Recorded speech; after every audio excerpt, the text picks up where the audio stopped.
Oui, oui, c'est la bête. Ce qui donne une piste sur le fait que cette bête, elle était un peu partout à la fois.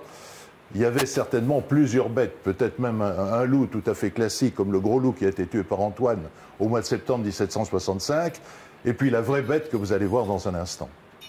Donc la bête est tuée, le roi félicite Antoine, ça se sait immédiatement par l'intermédiaire des curés qui reçoivent via l'évêque qui est conseiller du roi en ses conseils, comme on disait à l'époque, et qui est un noble à Mende, en Lozère. On sait que la bête a été tuée. Sauf que, 2 jours après la mort officielle de la bête, elle continue d'attaquer. Évidemment, ce n'était pas la bête qui avait été tuée, c'était un gros loup. Peut-être un loup carnassier, comme on disait à l'époque, un loup qui attaquait les hommes. Mais ce n'était pas la bête. Mais comme le roi a décidé que la bête avait été tuée, quand un enfant, ou un adulte d'ailleurs, est tué par cette même bête, les curés ne mettent pas tué par la bête féroce qui sévit en nos régions. C'est simplement un enterrement comme il en existait malheureusement très souvent, car à l'époque la mortalité était très, très importante. Donc on se rend compte, quand on regarde ce qui est parvenu jusqu'à nous à travers les archives, qu'il y a des périodes où pendant 4 mois il n'y a pas un seul meurtre.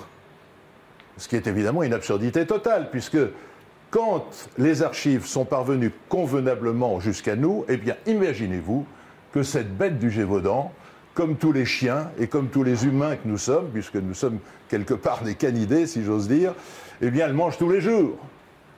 Et elle attaque tous les jours. Il y a même des fois où elle attaque 2 fois par jour, et elle tue 2 fois par jour.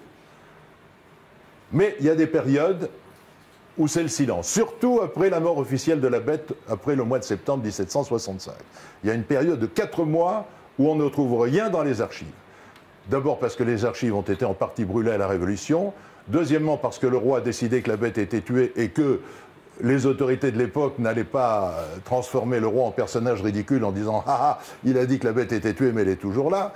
Donc il y a des trous très importants. Moi j'estime, j'ai fait un calcul tout à fait raisonnable, j'estime que la bête du Gévaudan a tué au moins 400 personnes en 3 ans, plus probablement plus de 500 personnes. Et d'ailleurs, dans un document de l'époque, il est indiqué, document de 1767, donc jour de la mort de la, enfin année de la mort de la bête, il est indiqué que cette bête a tué plus de 300 personnes. Donc on sait bien que cette bête, elle tuait tous les 2 ou 3 jours maximum, et que ces dégâts ont été absolument considérables. Je vous disais il y a un instant que le roi avait envoyé son premier porte-arquebus parce que, par l'intermédiaire de ses ambassadeurs et de ses espions, il savait qu'en Angleterre, on se moquait de lui à travers la presse, et par exemple, il y avait un article qui disait qu'il y avait 20 000 soldats de l'armée française qui avaient été envoyés en Gévaudan pour tuer une chatte, et que cette chatte avait mangé les 20 000 soldats. Bon, c'était un petit peu lourd, un petit peu gros, mais c'est pour vous dire qu'on n'y allait pas non plus à l'époque avec le dos de la cuillère. Je ne sais pas s'ils auraient été Charlie à l'époque, mais ils n'y allaient pas effectivement doucement. 1765, la bête est officiellement tuée, mais elle continue ses ravages. 1766, très peu de meurtres sont parvenus jusqu'à nous. 1767, la bête continue ses ravages, mais les autorités, si j'ose dire, se lâchent un peu et on a beaucoup plus de témoignages de meurtres. Quelquefois, tous les jours, il y a une personne qui est tuée en 1767, jusqu'au mois de juin 1767, où la dernière personne dont le témoignage est parvenu jusqu'à nous est tuée. Et le 19 juin 1767, eh bien, la bête, lors d'une battue, est enfin tuée. Et cette fois, c'est la vraie bête du Gévaudan. Elle est tuée le 19 juin 1767. Le 20 juin 1767, le lendemain matin, elle est autopsiée. Et ce qui est extraordinaire, c'est que toutes les dimensions de la bête, 31 dimensions, ont été prises, toutes. Nombre de ses dents, grandeur des dents, espacement des dents, largeur du museau, hauteur des oreilles, grandeur des yeux, longueur des pattes, grandeur des griffes, longueur de la queue, longueur du corps. On a toutes les mensurations. Personne n'a eu l'idée de reconstituer la bête du Gévaudan en 250 ans. Et je tiens à remercier Guy Gilbertas, qui est l'industriel qui, dans le plus grand secret, a reconstitué cette bête avec un investissement qui a été tout à fait considérable parce qu'il a fallu faire travailler des tas de métiers différents, dont je vais vous donner un très court aperçu. Il a fallu faire appel à des zoologues, des éthologues, évidemment des historiens, des sociologues, un sculpteur, un taxidermiste, un mouliste. 10 moules ont été réalisés. Cela représente près de 150 000 € d'investissement. Alors la bête du Gévaudan va sans doute se promener, ça c'est la responsabilité de M. Gilbertas en Gévaudan, parce que j'imagine que beaucoup de mairies vont vouloir l'exposer. Il y a toujours cette bête qui est vivante dans les esprits en Gévaudan et ailleurs. Parce que quand je m'amuse à parler de la bête du Gévaudan, j'ai dit, tu as entendu parler de la bête du Gévaudan? Ah oui, qu'est-ce que c'était? C'était quelqu'un qui était vêtu de peau de bête, c'était un seigneur pédophile, parce qu'on a dit n'importe quoi sur la bête du Gévaudan. Il y a eu 3 cas où sur un cadavre, on a vu qu'un homme était passé. Vous avez une fille qui est tuée par la bête du Gévaudan, et quand on découvre son cadavre, son chemisier est délicatement déboutonné. Alors, est-ce que c'était un seigneur pédophile, ou est-ce que c'était un paysan qui a voulu assouvir un instinct primitif lorsqu'il a vu ce cadavre de jeune fille? Je n'en sais rien, mais en tout cas, j'ai la certitude absolue que ce n'était pas un être humain, car il y a eu plus de 70 cas où ceux qui ont été attaqués en ont réchappé et ont écrit un témoignage, enfin fait écrire par la gendarmerie ou par les curés un témoignage parvenu jusqu'à nous. Vous imaginez bien que les paysans de l'époque qui avaient l'habitude de voir les loups et les bêtes sauvages, ils n'auraient pas confondu un homme vêtu de peau de bête avec la bête du Gévaudan. Donc la bête du Gévaudan, c'était vraiment une bête. C'était pour moi un hybride entre ces chiens de combat romains et un loup, mâle-femelle, on ne sait pas lequel était le mâle, lequel était la femelle, car on retrouve tout à fait la forme des chiens de combat à l'avant, des chiens de combat romains, et on retrouve tout à fait à l'arrière, ce que disent d'ailleurs les paysans. Ils ressemblaient aux loups par l'arrière, mais à l'avant, ils avaient un museau de cochon, parce que ce n'était pas le museau fin des loups, et l'hybride est certainement la réponse à la question « Qu'est-ce que c'était que la bête du Gévaudan ?» Alors, le grand moment est arrivé. Si quelqu'un veut me donner un coup de main pour que je retire un peu la table. Et vous allez découvrir en exclusivité mondiale le travail qui a été réalisé par Guy Gilbertas et son équipe.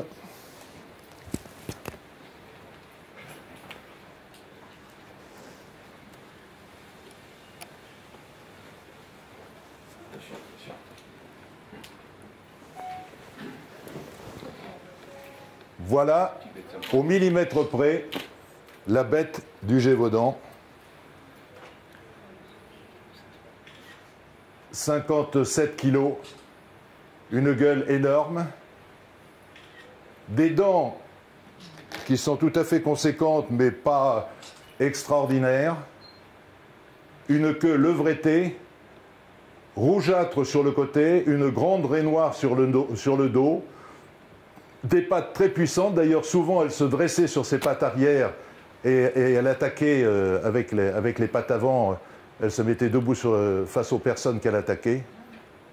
Mais enfin, imaginez-vous, dans le Gévaudan de l'époque, où les paysans étaient évidemment beaucoup plus petits que vous ne l'êtes, et ils mesuraient 1,50 m à 1,65 m, face à un animal comme ça, dont on voit toute la puissance musculaire, c'était évidemment très impressionnant.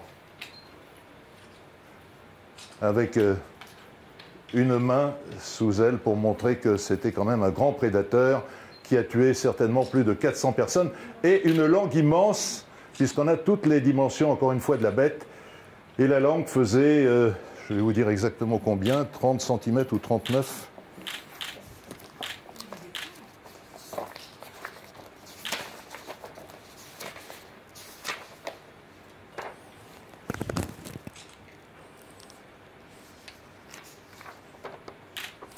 La langue faisait 37,8 cm, parce qu'on a toutes les dimensions de la bête, encore une fois, au millimètre près. À l'époque, il n'y avait pas des millimètres, c'était des lignes, par exemple. Une ligne, c'est 2 mm 2, mais on sait exactement les dimensions de la bête.